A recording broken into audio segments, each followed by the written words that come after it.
The Serving Up Discipleship podcast is to help our audience understand the sacred work of service missionaries and why service missions are spiritually transformative and fulfilling. This podcast is produced under the direction of a senior service missionary couple, social media advisors.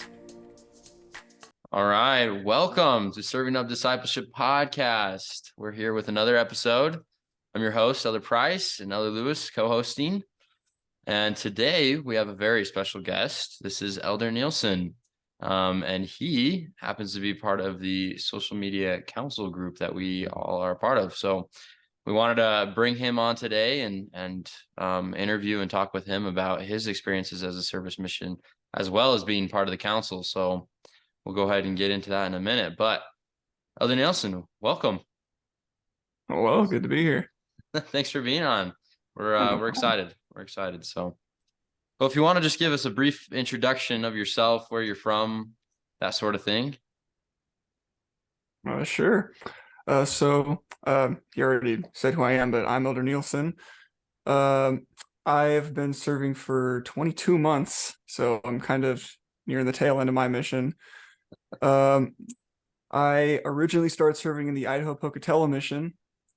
That was a great experience. But some unforeseen circumstances caused me to transfer back home to the Texas Austin service mission. So right now, some of my assignments include volunteering at a food pantry 3 times a week, at a thrift store once a week, and my favorite one is on Tuesdays. I spend pretty much the whole day serving in the temple at San Antonio. Nice. And that's me. That's my mission right now. Wonderful.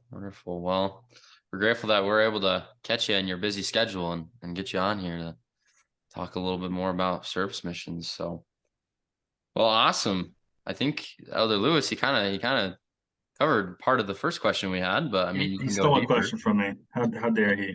Oh, might as well ask it so people know what to look for. So you just, I guess, go a little more in depth into what your schedule looks like on a regular weekly basis. I'll try to avoid repeating everything. But there are 3 days a week I'm at a food pantry. It's different from your average food pantry. It's a place called Circle of Hope. What I do is I manage traffic there, because we put food in people's cars on Mondays and Fridays. So that's what I do. I make sure traffic goes smoothly on the busy road that it's on. And Thursdays I go there to help prepare for the Friday and Monday ahead. On Wednesday, that's time that I spend at a thrift store owned by Hill Country Community Ministries. So that's another Christian organization. I usually help with the electronics and product testing, but I also help to take in donations just kind of all around. And on Tuesdays, the closest temple to me is in San Antonio. So me and about 4 other elders go there every single Tuesday. We all carpool together. So it takes a lot of driving. It takes about 5 hours of total driving from getting there and back. And then we'd serve about a 5-hour shift in the temple. So it's an all-day venture, but it's probably my favorite thing for obvious reasons. It's at the temple. And for any Texas peeps out there, we get to hit Buc-ee's on the way back. So that's a legendary gas station.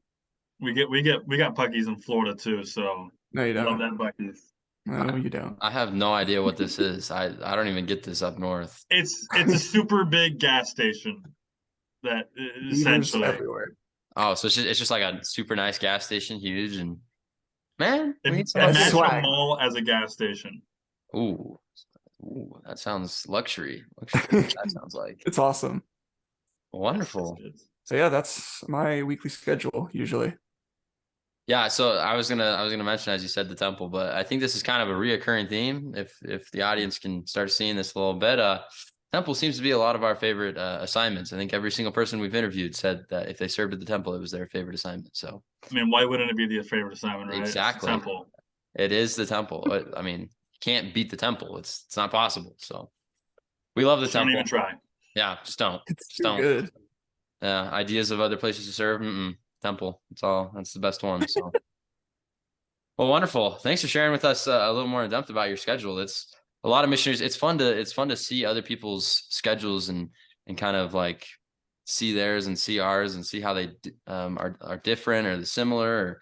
Because you said you serve at Circle, is it called Circle of Love? A Circle of Hope is the food Hope. pantry that I'm at.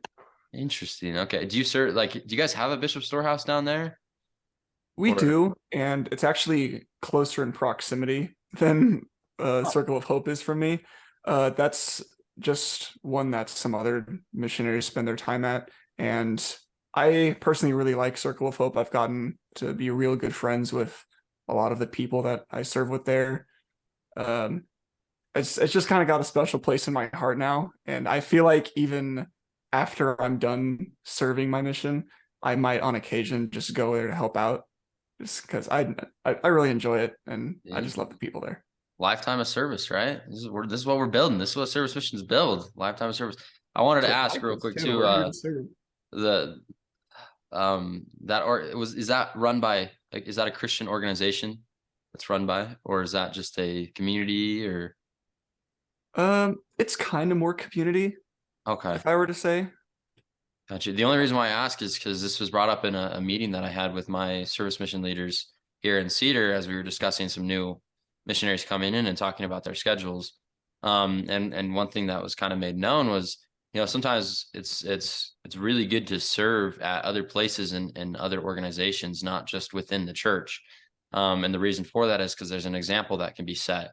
So when we are talking about like the Salvation Army or serving at other organizational places, it helps us be able to put an example out into the world as service missionaries and as representatives of Jesus Christ and the Church of Jesus Christ of Latter-day Saints. It's better to do that way too. So I think what you're doing is amazing. That's awesome. Sounds like a lot of fun. Traffic control. I think I'd love that. I mean, during this summertime right now, especially in this Texas heat, it's not like amazing. In fact, I was supposed to go in today, but it was canceled because the heat was so intense that it just wouldn't be good for us. So I'm gonna have to go back on Thursday and Friday, but today was no dice. Yeah, that's fair. I didn't even think about the heat. I mean, yeah, I don't like the heat. But Pocatello was Idaho, Rexburg area. Yeah, much better with the weather, or not necessarily the weather, but the cold. But well, awesome. Wonderful. That sounds like a fun schedule. I'm not gonna lie. So, and of course, you got a social media council part of that schedule too, and that's kind of where we're headed. Mm-hmm. So, I wanted to ask you real quick about kind of your role as being part of the social media council and what you kind of do to help promote service missions in general. Like, what would you kind of say to response to that? So I've always been a bit more knowledgeable when it comes to like the tech side of stuff. And I actually would have been one of like the social media people in my original mission back in Pocatello had I been allowed to tarry longer, I guess. So my current service mission leaders were aware of that and recommended that I join this council. The biggest role I've played so far was I was able to help create some training videos for like a couple of stakes. I think it's like 9 or 10 stakes up in the Arizona and Nevada area for their Just Serve Communication Council. Other than that, I just help participate in the discussions in the council and help to make some of my own social media posts as well to help like spread the gospel. And I guess since joining the council, more about service missions. There you go. That's awesome. I have to testify to his ability with technology. It's pretty incredible. It's a lot of things I didn't even know, and he's over here just doing it. I'm like, wow, it's amazing. So, and I think we actually were able to see that one of those videos that you did for Just Serve, and it was well made. It was really really good. Where could somebody see that? Is that something you can look up at justserve.org?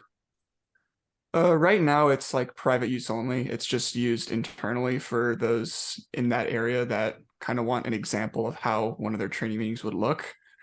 It may or may not be shared around because I know a couple people have gotten their hands on it, but I don't mind making other videos like that in the future if needs be. And if people want to see that, then I can share that as an example. There you go. Yeah, that'd be really cool. And we can all see your handiwork, right? Yeah, for sure. Well, awesome. We appreciate that, and we appreciate your comments on the social media council and the discussions and stuff. So, No, definitely. do you think it's time? It's time. Maybe. Is it time? Maybe. What? I don't know. Is it or is it not? What do you? You know what? You know what? You know what? You're right. You're right. You're right. Okay, It is. it's It is. time. So here's this little segment that we do called Question of the Week. And for those of you viewers who aren't familiar with this, Question of the Week is a question that we ask that we may or may not, as service missionaries, get often. So the question of the week for today is, what is an SML or service mission leader? Okay, what is an SML? Okay, gotcha. There's a bunch of shorthands, like it's just part of like the mission lingo. Like there's DL, district leader, ZL, zone leader, AP, assistant to the president. SML is one that's kind of unique to us as service missionaries. Instead of an MP or mission president, we have our SMLs, our service mission leaders. When we're on a service mission, our ecclesiastical leader is our stake president, but when it comes to things relating to the mission as a whole and to the service missionaries, we go to our service mission leaders. This is a couple that is in charge of finding assignments for the missionaries, making sure they're well cared for, hosting meetings and kind of like little events, either on Zoom or in person, to help kind of train missionaries about what they can do to help spread the gospel and to increase their own spirituality, and a few other things. But those are like the core ones, I would say. Definitely. I can talk about this as well. I love service mission leaders. They're great. And this is where it kind of gets a little confusing because integration will start happening now, which I think me and Elder Lewis might start posing these questions in the next. That's kind of a hint for next week. Yeah, it's a little foreshadowing. You're getting a little ahead of yourself there, Elder. I know, a little bit of integration stuff, but yeah, as of the fourth wall. That's right. All right, so maybe I got to keep this under wraps or something, so that there's mystery for the next week. But I mean, yeah, so right now, service mission leaders are kind of just working with our stake presidents to kind of lead and direct definitely. the mission, and so. And the service mission leaders are also in charge of making sure that we have enough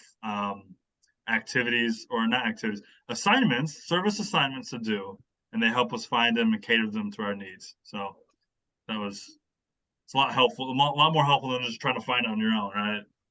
Mm-hmm. And the other great thing about service mission leaders is that they're in your respective, just almost city in general. Usually they're right there. They're really close to the area that you serve in.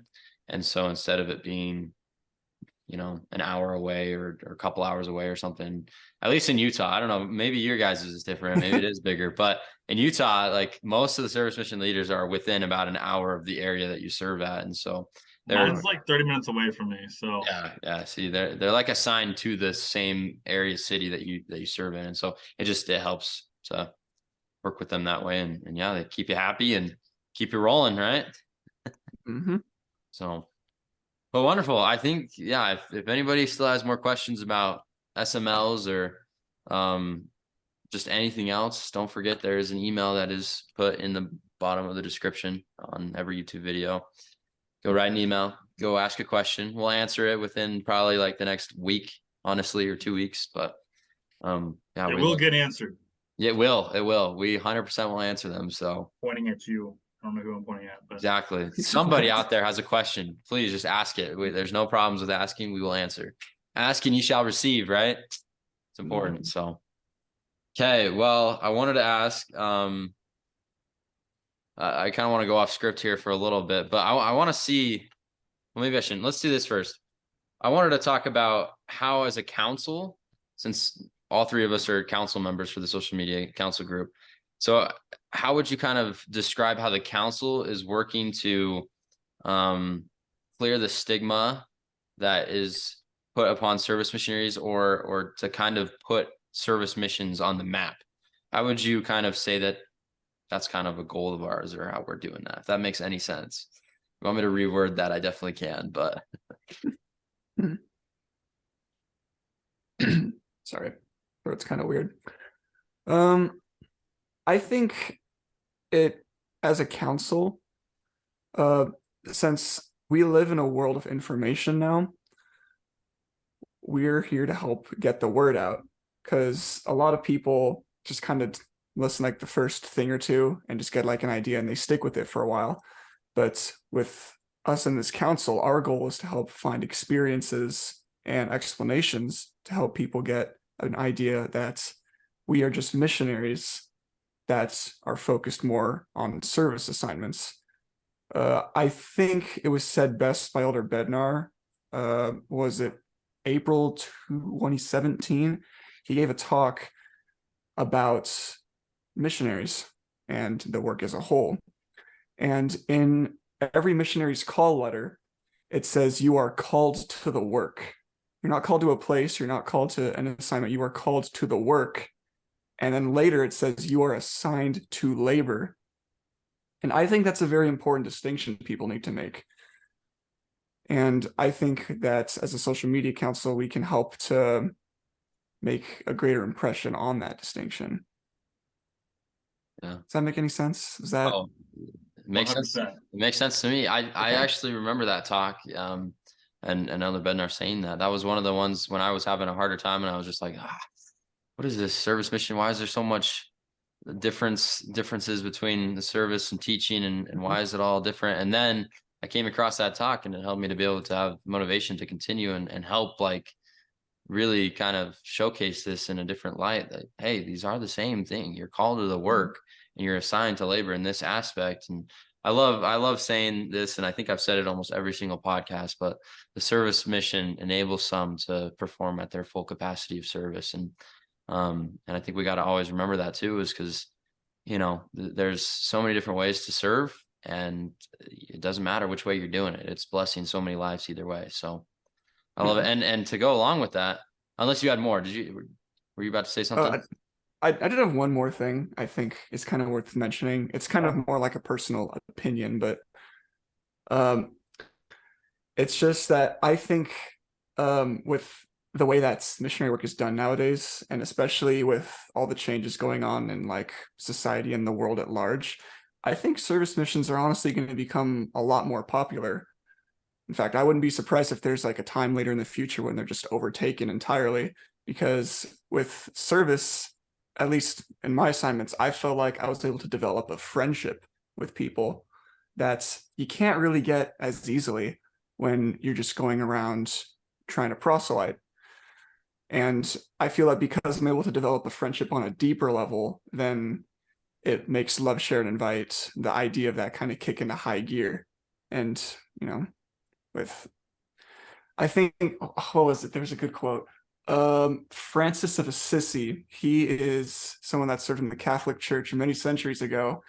There's a quote that I kind of try to live by, and that is, preach the gospel at all times, and when necessary, use words.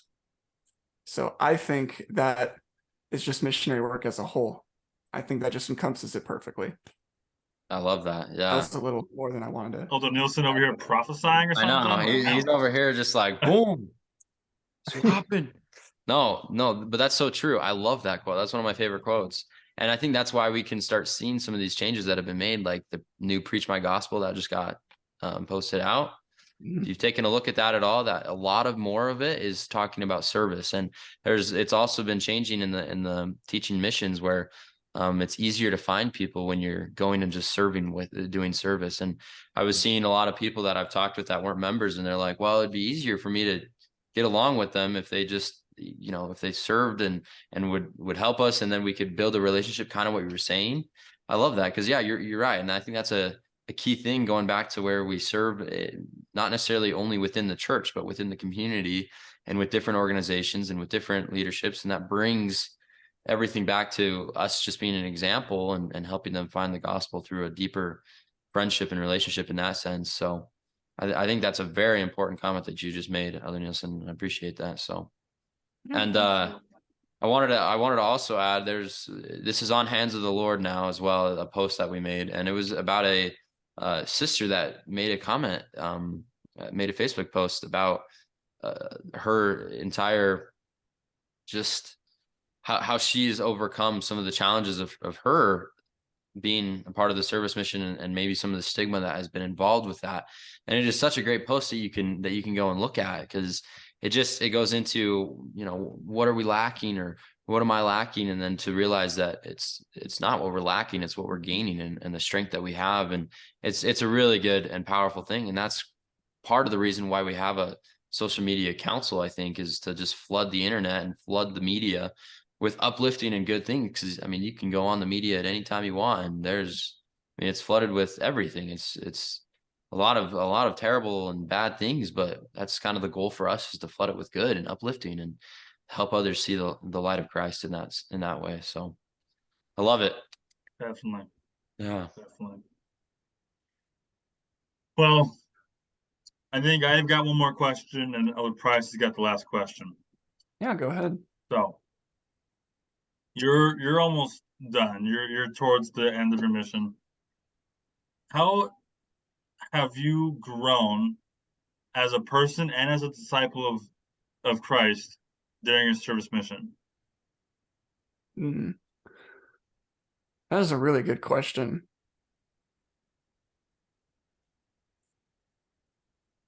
Hmm.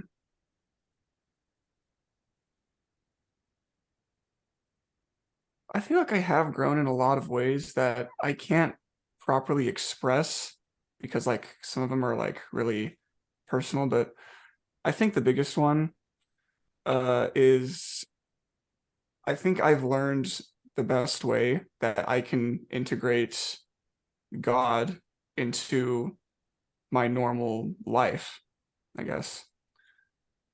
When I was out on my original assignment back in Pocatello, the regular missionary schedule it's pretty rigorous. It's pretty awesome, because it gives you, it's pretty much like you think about God like 24/7, and that's kind of awesome because you have nothing else you have to worry about. But when I was transferred home, suddenly everything else in like the rest of the world kind of fits back into the equation. And being on a service mission has helped me to learn how to really sort of discipline myself and make sure that's, even amidst like a busy, like later in life, a work schedule, I could apply that to my schedule now, where I can find time to get in my studies every single day, still create a good relationship with Christ and those around me. And as far as the actual mission itself goes, it helps me to develop a relationship with others, remembering that I represent Jesus Christ, and even find ways to organically bring up a conversation about him should it come up. I think that's probably the biggest thing. There's been a lot of other ways that I could go on a tangent for a while, but I'll leave it at that. Oh, you're No, good. that's awesome. I love that.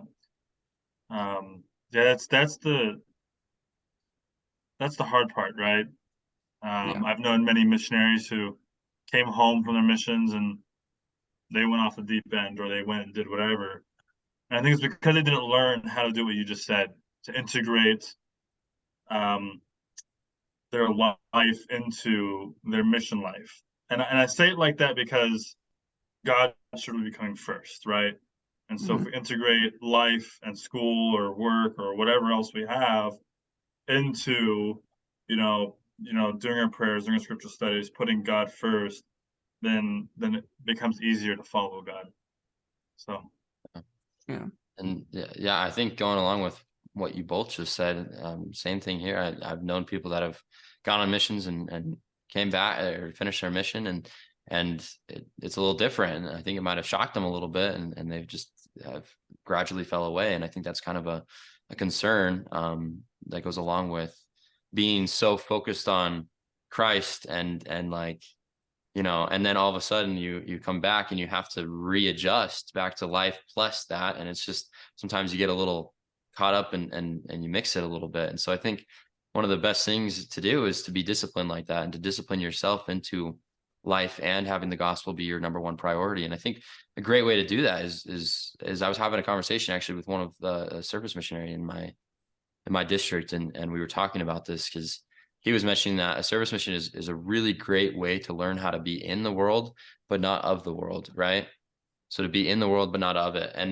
It's so true, because we're expected to still live like a missionary lives, but we're also placed at a certain area where we were used to before, right? So everything is still around us. All the sports or the games or all the other stuff that we used to do or was comfortable and in a routine of doing, it's still all here. And so we got to learn how to live in that way and still be able to be a representative of Jesus Christ in that sense. So it's discipline is a great factor. I love that you added that. So, well, we're almost out of time, and real quick, I wanted to just ask the final question of the meeting, but I wanted to ask you if you could leave us with your testimony of service missions. Yeah, I'd love to. I don't even know where to begin, honestly. I'll begin by saying that I will be perfectly honest. I was one of those people that was caught up in the idea that service missions were like, oh, whatever, when I got home. And it wasn't the best thing for me mentally, but I can say that in the time since I have come home, I feel like I've been very fortunate to be able to look back and see like the fruits of all that and see that God does indeed know what he's doing. As I've been able to see not only my own personal growth, but I've been able to see the way that my transition home has actually been a positive influence on other missionaries that have served here, or even my own family. And most importantly, in the way that quote from Francis of Assisi I said earlier, there's just something special about being able to serve people and see their smiling faces of like gratitude. And I think that if it wasn't for this church and the mission that it has to make sure all of God's children are well cared for, I don't know what I would do, honestly. So I just want to bear my testimony about service missions, that service is why we are here. We are here to serve as the Savior did. And when I see his name on my chest, I feel blessed knowing that it's not just through my words, it's through my actions that I can help others draw closer to Jesus Christ. And I love him so much. It's just so amazing. I could keep going forever, but I just love the example that he set for us, and I just hope everybody in the world could be like him. And I just say that in the name of Jesus Christ, amen. Amen. Well, Beautiful. Thank you so much, Elder Nielsen. We are so grateful that you were able to hop on today and leave us with your amazing testimony. It's powerful. It's wonderful. So wonderful. Yeah. Okay.